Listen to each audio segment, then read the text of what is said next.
At us, yes, he's gone. That fellow of the Newry Reporter, Cormac Campbell, has disappeared from us. And joining me, Liam Fitzsimmons of the Newry Veterinary Centre. Liam, how are you? Good to see you, bless you. It's cold. You brought us the news. What news? What news from the Rialto? You come in through the door and you say, it's cold. It is cold. Better cold. That wind is chilling. Yeah.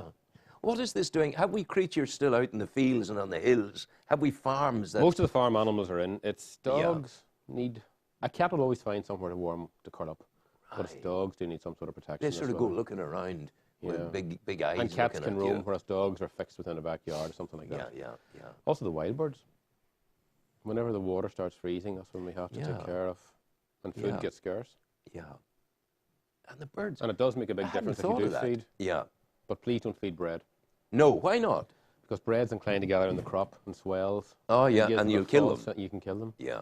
So one should get proper bird food. Grain, bird food, and put them out to do that. I must say, for the greater part of my life when I was raising a family, we fed birds. We were members of the RSPB. And it's amazing if you do start feeding what will appear in your garden. Oh, you have no idea. And there's a constancy of it. We had a one-legged blackbird who used to come all the time, and he would perch himself, very clever, perch himself in the fork of the tree, and he'd lean in where the bad leg. And there is a pigeon. There is a pigeon in Conley Station Lounge in Dublin for the Belfast Express, and he's got a clubfoot. And he's been there for 2 years. The bumblefoot, they can get infection. And he's gone around with that, and he's doing very, very well. He's very well. So those are some of your concerns at the moment at Newry Veterinary Centre. Yeah. What other things are you dealing with at the moment? Pneumonia mainly. The large animal pneumonia is very rife in the cattle population. Cattle have just been housed, and that's resulted in increased density. Yeah. If you imagine, naturally they should be outside. Good ventilation. No house can compare to a field when it comes to ventilation. No. And you see, if you bring additional numbers in, there's additional breadth and it's not like 40 years ago where a farmer had maybe 8 cows and the followers. Now you could have 400 or 500, even up to 1,000, I think our biggest client is. Cattle in the one shared yard. Shared yard. When you say shared yard, are they undercover? They're undercover, oh yes. Oh yeah, Multiple houses. Multiple houses. And are those milking creatures? We would have a couple of farmers milking 400 cows. 400? Yeah, 3 times a day. That would be done with machinery. Machinery and even robots now. Robots can do it. We have 3 clients now have robots for milking. Yeah. So the cow just walks in whenever she feels like it. Absolutely. And from a welfare point of view, it's probably better. Yeah. You know, the cow doesn't have to suffer from a huge udder of milk. She can relieve herself when necessary. Yeah. And they're very intelligent that can find their way in and do the things. It's funny, we've a client, our clients have put in 2 robots there quite recently. 2 weeks ago, actually. And within a week, 80% of the cows were walking into the robot to get milked.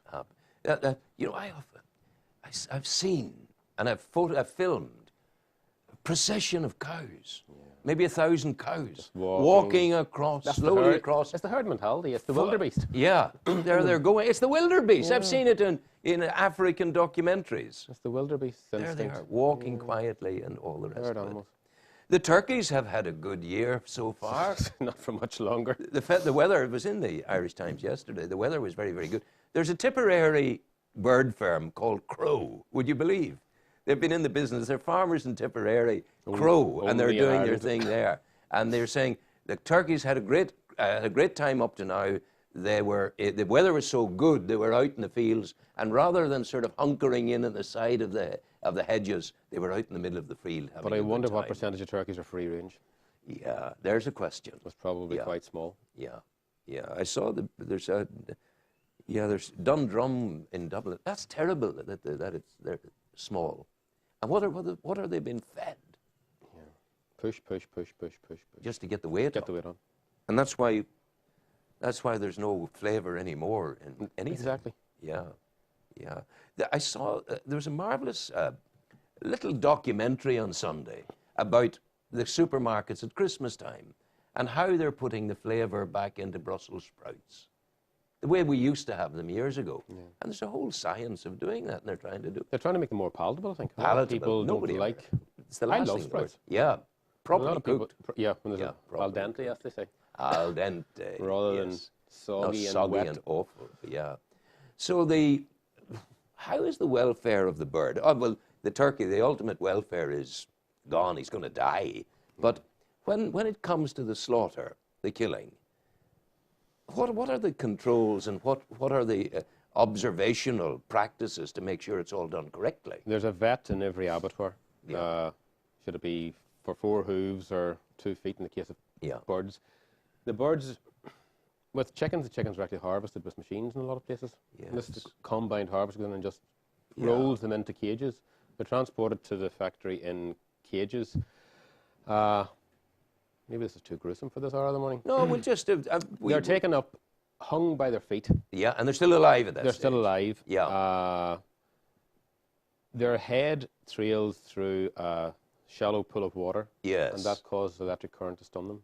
So they're stunned. They're stunned. It's like us maybe going through a doorway that's just low and we hit our head. Yeah. And we're stunned. You're knocked out. You're knocked out. But it's only a temporary thing. Yeah. But when they're stunned, they pass by a small blade that actually cuts their throat and they bleed out. They bleed out. And that's the way I've seen that done at Carton Poultry down in Shercock, one of the biggest in Ireland. And I discovered then that they're sending something like 50,000 chicken feet to China every week. Nothing goes to waste. Nothing goes to waste, is right, honest to goodness. So domesticity at Christmas time, the festivities, family pets can be ignored. They can be ignored and they can be overindulged.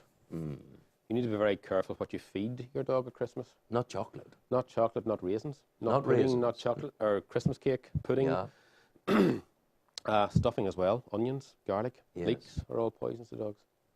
Goodness So I would gracious. let dogs skip their Christmas dinner. Yeah, Just continue, absolutely. Continue What a on feeding. good Also diarrhea, Yeah. vomiting bug. Yeah. Just after Christmas, you see a lot of dogs that have overindulged. And of course, the other overindulgence is the overindulgence of the human being who decides he's going to buy wee Johnny or Big Mary a nice present of a dog for Christmas. Yeah. Not a good idea. Not a good idea for us to spur them. Well, not necessarily a spur of the moment thought. A lot of thought we need to go into getting a dog before you decide to get one. And Christmas is a fantastic idea. Get a pup, an easy present, and probably a relatively cheap present compared to some things if you get the right dog. But then after Christmas, you discover that the dog is defecating in your garden, in the house, and whatever else. Eating the settee. I always remember one man got a beautiful pedigree dog. This is years ago whenever things were daft in Ireland. He spent €800 on a pup. My God. Had it fully vaccinated, the full work's done, landed in about 2 months later, wanted to know could we rehome the dog. My goodness. Because the dog was defecating in his garden. Sure. What else Dog would came in with a pedigree, more clothes than I have, My God. toys, you name it, and free to a good home. My goodness. Free to a good home. The big dogs are problematic. I've seen these big mastiffs and these great, St. Bernard type dogs. They've got problems with their joints as they grow older. They do, and heart. And heart, Also, yeah. there's a lot of problems with it. The giant breeds seldom live older than 8 or 9. Yeah. I suppose they're man-made rather than natural. Yeah. And that's the issue. But I think good idea to leave the purchase of the dog for a wee while. Think about it. Yeah. And then talk to the kennel club And talk to the kennel club. if you're going to spend money and on a be dog. wary of puppy farmers for Oh, yeah. spinning the Always, news again. always. Where can people find you? Remind the folk. Patrick Street at the bottom of Barcroft Hill. And you are? And Newry Veterinary Centre. Newry Veterinary Centre, bottom of Barcroft Hill, next door to the man who makes you look good in print, Mr. McNally. So he's there with I you. thought you were going to say Mr. Heaney. No, you're up a little bit. No. We wish you well. Thank you very much. Will you Ron. come to me tomorrow or to next week as well? I will, yeah. We'll make a habit of it. Okay. That's Newry Veterinary Centre over on Patrick Street in Newry.